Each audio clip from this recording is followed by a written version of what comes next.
씨 요즘 고민되는 일 있다면서요? 고민되는 일 있습니다. 뭔데요? 요즘 비트코인이 핫하고 또 친구가 추천해줘가지고 저도 한번 도전을 해봤는데 제가 산 건 또 가격이 바로 떨어지더라고요. 참 어쩜 이럴까. 비트코인이요? 한석 씨 투자는 잘 알아보고 했었어야죠. 그래서 오늘 모셔봤습니다. 투자 전문가 정수빈 씨. 네, 반갑습니다. 간단하게 자기소개 부탁드릴게요. 네, 안녕하세요. 폴라리스 16기로 활동 중인 투자 전문가 정수빈입니다.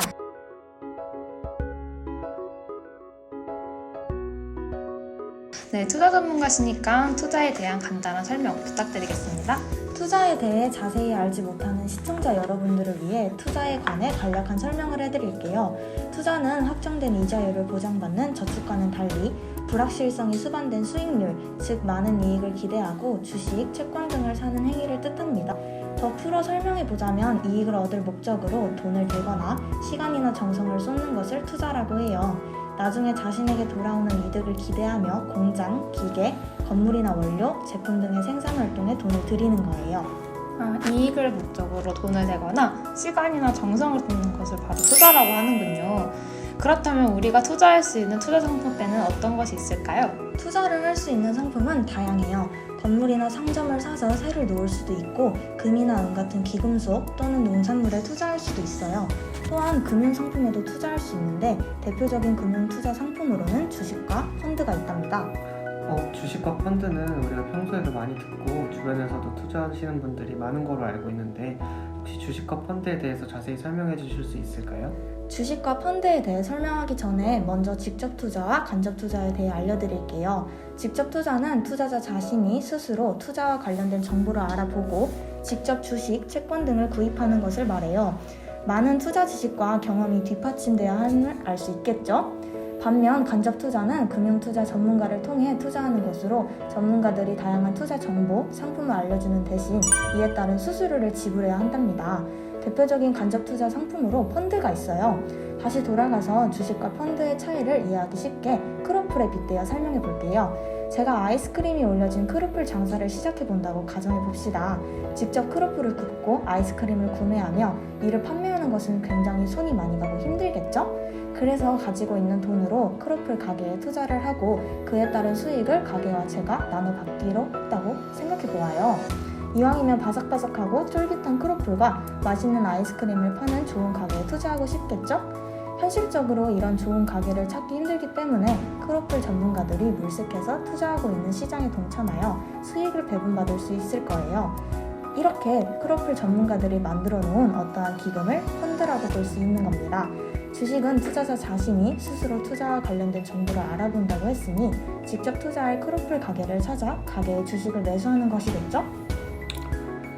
네, 저는 직접 크로플 가게를 차릴 것 같습니다. 이것저것 만드는 것도 좋아하고 그래서요. 그럼 승우 씨는 어떻게 하실 건가요? 저는 자신이 좀 없어가지고 제가 하는 것보다 다른 전문가들에게 맡기는 게 더 좋을 것 같습니다. 네, 좋은 설명 감사합니다. 이렇듯 오늘 투자 전문가 폴라리스 16기 정수빈 단원님께 좋은 설명을 들어보았는데요. 시청자분들도 유익한 정보를 얻고 좋은 시간이 되셨을 것 같습니다. 마지막으로 투자에 관해 더 해주고 싶은 말씀이 있을까요? 투자에 있어서 어쩌면 가장 중요하다고 생각하는 분산 투자에 대해 말해주고 싶어요. 모든 달걀을 한 바구니에 담지 말라는 표현을 들어보셨을 거예요. 투자에 있어서 여러 가지 자산을 구성하여 투자해야 분산 효과가 발생해서 리스크가 감소하게 되죠.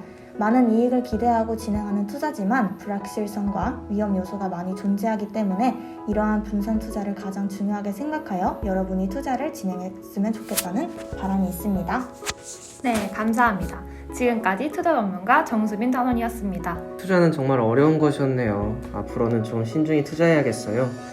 그리고 또 요즘 고민이 자꾸 충동적으로 무언가를 사게 되는 것 같아요. 코로나 시국이라 스트레스 풀 때도 없고 그래서 어떻게 하면 올바른 소비를 할 수 있을까요?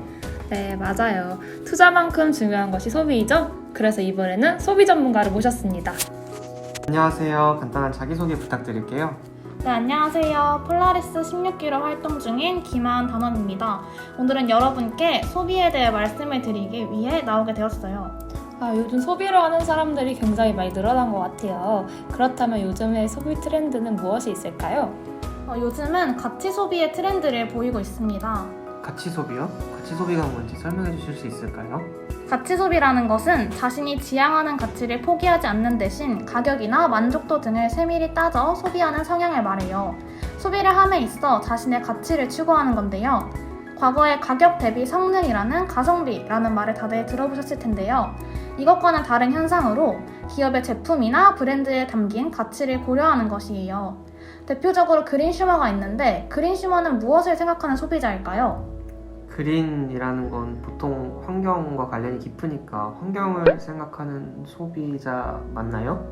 네, 맞아요. 그린과 컨슈머라는 단어가 합쳐진 것으로 물건을 구매할 때 환경이나 건강을 가장 중요한 판단 기준으로 삼는 소비자를 말해요.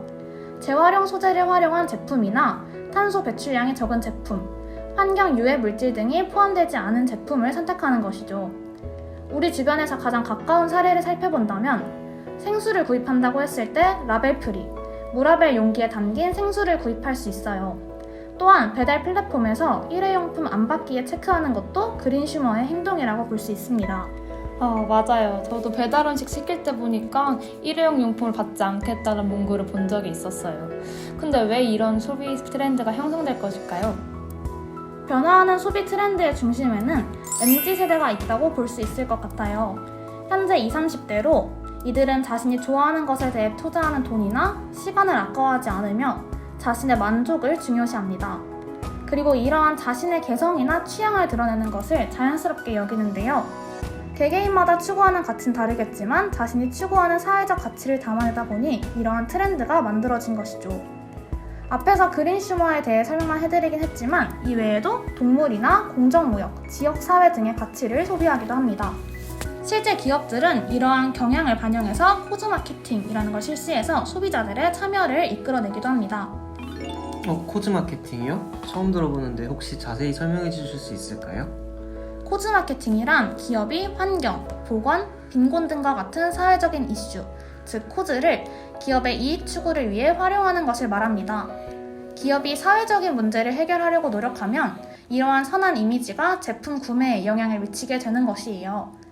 코즈 마케팅의 대표적인 기업으로는 마켓컬리를 소개해 보려고 하는데요. 마켓컬리는 초기에 과도한 포장을 했었으나 모든 포장을 종이로 바꾸었으며 올페이퍼 챌린지에 참여해 1년간 회수된 종이 박스로 화분을 만들어 학교에 나무를 심어주는 이벤트를 하고 있다고 해요. 그렇군요. 환경을 생각한 제품을 사용해 마케팅을 진행하는 것이 코즈 마케팅이군요. 요즘 이렇게 사회적으로 더 가치 있는 소비 트렌드도 있는 한편 문제되고 있는 소비 트렌드도 있을까요? 네, 플렉스 문화인데요. 10대, 20대는 돈을 쓰고 돈을 쓰며 과시하다, 지르다 라는 의미에서 플렉스했다 라는 표현을 사용하곤 합니다. 이들은 최근 플렉스를 목표로 돈을 모아서 명품을 구매하는 트렌드를 보이고 있기도 해요. 그런데 이 10대들이 명품 소비를 하는 이유에 대한 설문조사에 따르면 유행에 뒤처지고 싶지 않다거나 주위에 자신만 없어서 그 제품을 구매한다 라고 답한 학생들이 많았어요. 다른 사람이 산다고 따라 사는 모방 소비, 자랑하려고 사는 과시 소비의 양상을 보이고 있는 거죠. 이러한 이유로 소비를 하는 것은 현명하지 못한 소비이기 때문에 항상 주의를 해야 돼요. 제가 요즘 이러한 소비 형태를 보이고 있는 것 같은데 혹시 합리적인 소비는 어떻게 할 수 있을까요? 합리적인 소비는 쉽게 3단계로 설명드려보겠습니다. 첫째, 내가 쓸 수 있는 금액을 확인합니다. 둘째, 필요한 것과 원하는 것을 구분해야 해요. 유행이나 욕심을 따라가기보다 내게 정말 필요한지 확인을 해야 되는 거예요. 셋째는 물건을 사기 위한 선택 기준을 세우고 이를 바탕으로 상품을 비교하여서 선택을 하면 돼요. 이렇게 세 가지만 지킨다면 합리적인 소비자가 될 수 있어요. 여러분들의 소비 생활을 응원하겠습니다. 그러면 쓸 수 있는 금액을 확인하고 필요한 것과 원하는 것을 구분짓고 선택 기준에 따라 소비하면 합리적인 소비를 할 수 있게 되는 거네요. 좋은 말씀 감사합니다. 지금까지 소비 전문가 폴라리스 16기 단원 김하은이었습니다. 지금까지 투자 전문가와 소비 전문가를 만나보았습니다. 한석 씨 오늘 어떠셨나요? 오늘 오신 투자 전문가와 소비 전문가님의 말씀을 들어보니 앞으로 조금 더 신중한 투자와 합리적인 소비를 해야겠다는 생각이 들었습니다. 정말 유익한 시간이었어요. 맞아요. 시청자 여러분들도 그러셨겠죠? 오늘 방송을 통해 시청자분들도 신중한 투자와 올바른 소비를 하시길 바라겠습니다. 여기까지 폴키즈였습니다. 안녕.